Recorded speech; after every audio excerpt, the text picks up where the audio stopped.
Curious George Visits the Library by Margret and H. published by Scholastic. Curious George Visits the Library. This is George. He was a good little monkey and always very curious. Today, George and his friend, the man with the yellow hat, were at the library.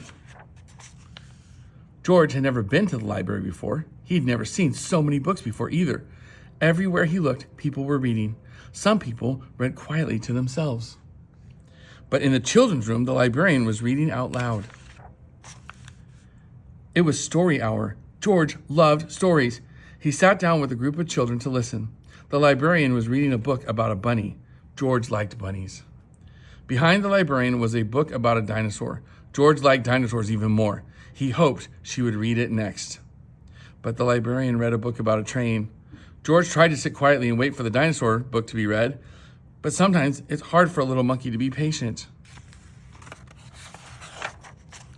When the librarian started a story about jungle animals, George could not wait any longer. He had to see the dinosaur book, and so he tipped closer. "Look, a monkey!" shouted a girl.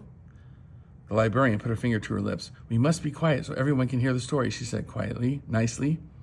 "But there's a monkey," said the boy. The librarian nodded and smiled. She agreed.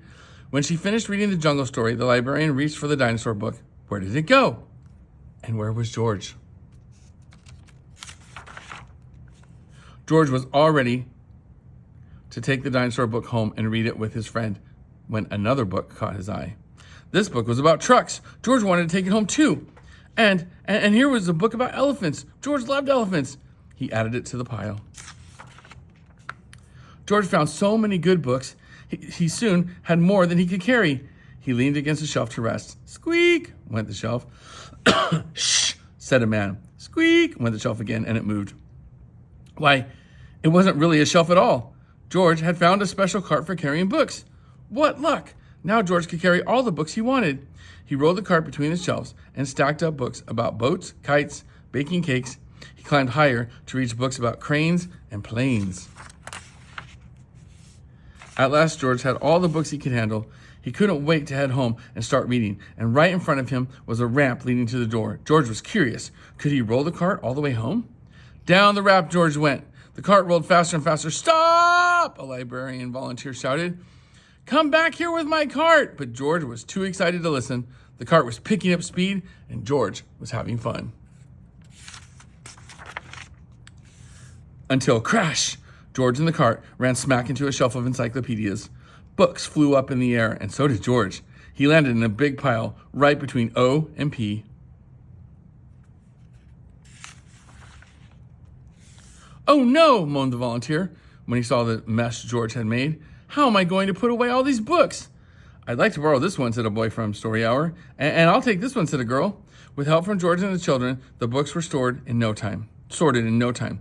And soon, there was just a small pile of George's favorite left. "Would you like to take those books home with you?" the volunteer asked George. Then he took George to a special desk and helped him get his very own library card. George was holding his brand new card when his friend arrived with a stack of books of his own. "There you are, George," he said. "I see you're all ready to check out." George and his friend gave their books to the librarian. She smiled when she saw George's pile. "I was wondering where this dinosaur book went," she said. "It's one of my favorites, too." The librarian stamped the books and handed them back to George. With his books under one arm, George waved goodbye to the volunteer, the librarian, and the children from Story Hour. "Come see us again, George," the librarian said, waving back. "Enjoy your books." And he did. The end. Curious George Visits the Library. I hope you love this book.